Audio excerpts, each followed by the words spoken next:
lahat.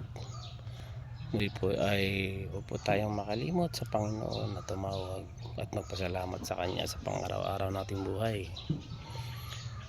At sana po ay laging tayong ligtas sa ating pagmamaneho, sa ating pagbabiyahe sa pang-araw-araw. Tayo naman po nagpapark sa mga corner, mga street.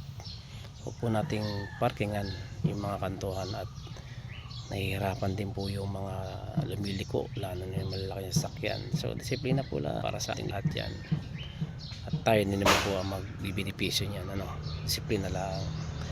At muli po, shoutout nga po pala sa mga mag-adyo na niyog sa gabi.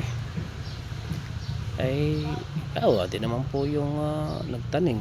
Alam mo yung hindi naman lahat ng tao ay may kakayahan na magpatanim. Yung iba ay naupa, yung iba na may sila na mismo nagtatanim ng sarili.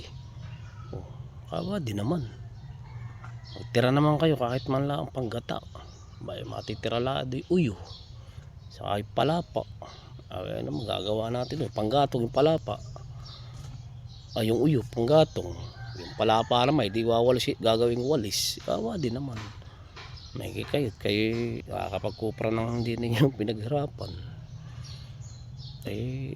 Sana po naman ay doon po tayo lagi lumagay o lumugar sa legal. Baka nakakapangutang pa sa kasa. Para magkupra yun naman pinagkupra nyo, hindi naman sa inyo niyugan. Hirap pagtabas, lintik, daming hantik.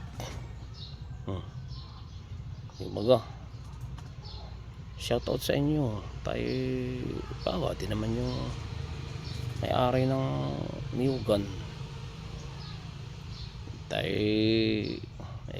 kayo mag-aakit lang sa gabi. Ayaw kayo makahulog diya sa niyugan. Hindi tayo po maging tawag dito, magsikap po tayo para sa ating sarili. Huwag natin pag-interesan yung hindi sa atin. Nakasuhan pa kayo niyan, niwala kayo. Muli po, maraming po salamat sa ating lahat, lalo na sa mga magniniyog. Bantayan po ninyo yung mga niyugan ninyo. Kawa din naman kayo, natitira sa inyo yung panala gumaan yun, may pantadtad yun na lang ang inyong kuhan, may ibinta, may balubi. Ay hala po, ingat po tayo. God bless po sa ating lahat. Ingat po lagi tayo. Thank you very much. God bless.